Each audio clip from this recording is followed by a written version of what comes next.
But I'm going to use an example of a credit card, okay, first, to tell you about collections and how they work and when you should pay them and when you should not pay them.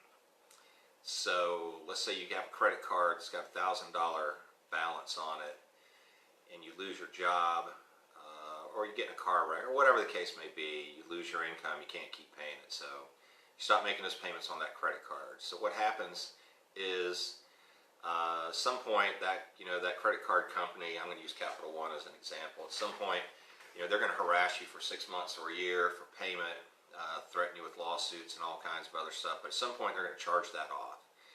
So what happens when they charge it off is they just take it as a loss on their books. They get a write-off from the IRS for it, and they move on. What they do is they sell that debt. They sell it to a collection agency. And I can tell you that debt gets sold for about 5 cents on the dollar or less. 5 cents on the dollar is the most that it gets sold for. So if there was a $1,000 debt, collection agency pays 50 cents, pays $50 for the legal right to come after you for the full $1,000. It goes into collections. So it shows up on your credit report. It's going to be on your credit report twice. It's going to be on there. The charge-off is going to be on your credit report from that original credit card. That's going to be on there. And then the collection is going to show up. The charge-off should show a zero balance, and the collection will show a $1,000 balance. So here's where we get down to should you pay that collection. So what I want to tell you is if you pay, once it goes into collections, typically you're going to start getting phone calls and letters from the collection agency saying, if you will pay us $600, we will accept that as payment in full for your debt, and your debt will be erased. And that's actually true. Your debt will be erased, but here's the problem is, if you take that deal, it's going to stay on your credit report for the full 7 years.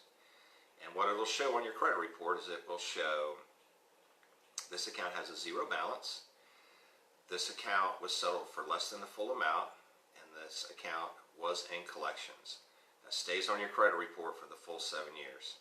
And so let me tell you the difference in your credit score between a paid collection and an unpaid collection is about 2 to 4 points. So you're getting these harassing letters, you're getting harassing phone calls, you take the deal, you make the payment to them over the phone with another credit card, you pay that $600, and you think you're doing the right thing, and you think, oh man, finally my credit score is going to go up because I paid this off. And then 30 days later, you check your credit score, and your score didn't budge. It went up 2 points. Or you check it 60 days later, same. It's only 2 points. And then you're saying, what the heck happened? Why? The reason why is because collections do not come off your credit report when you pay them. They don't come off, plain and simple. That's the way it works. That's fair and legal by the Fair Credit Reporting Act. They don't have to remove them. I will tell you this. If you're talking to them on the phone, they absolutely will lie to you and tell you that they'll take it off just to get that money.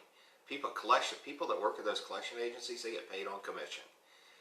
So if you pay them over the phone with a card, that's their drinking money for the weekend. So when should you pay? What I'm saying is that before you go and pay a collection, you need to go through the complete dispute process to see if you can get it deleted from your credit report without paying it.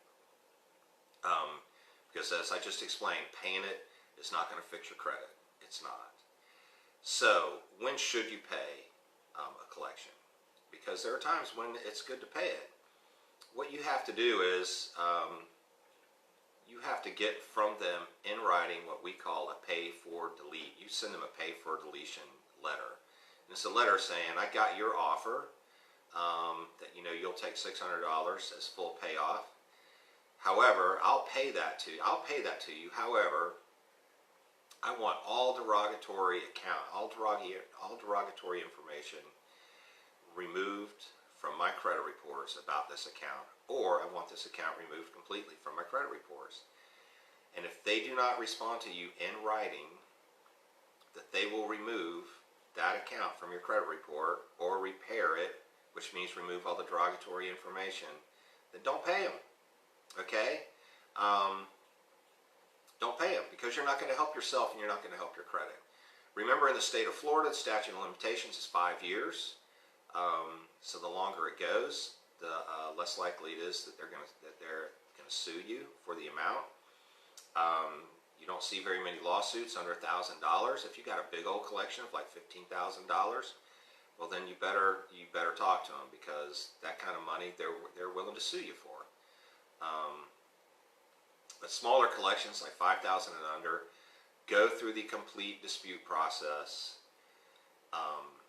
completely before you decide to even negotiate with them. And if you negotiate with them, ask them for a pay for deletion letter where they say, yes, if you pay us this much money, we will erase your debt and we will remove this from your credit report. Okay?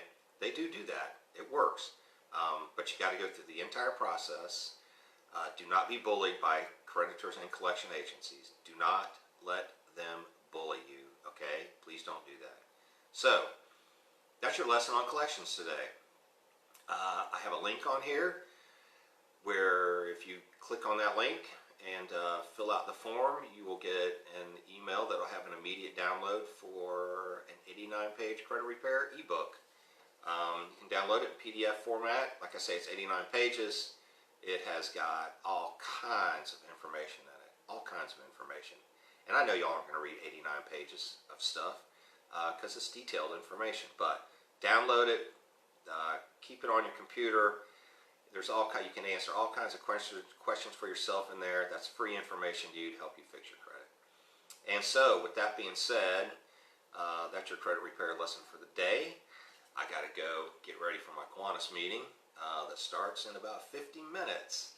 So, I'll see y'all later.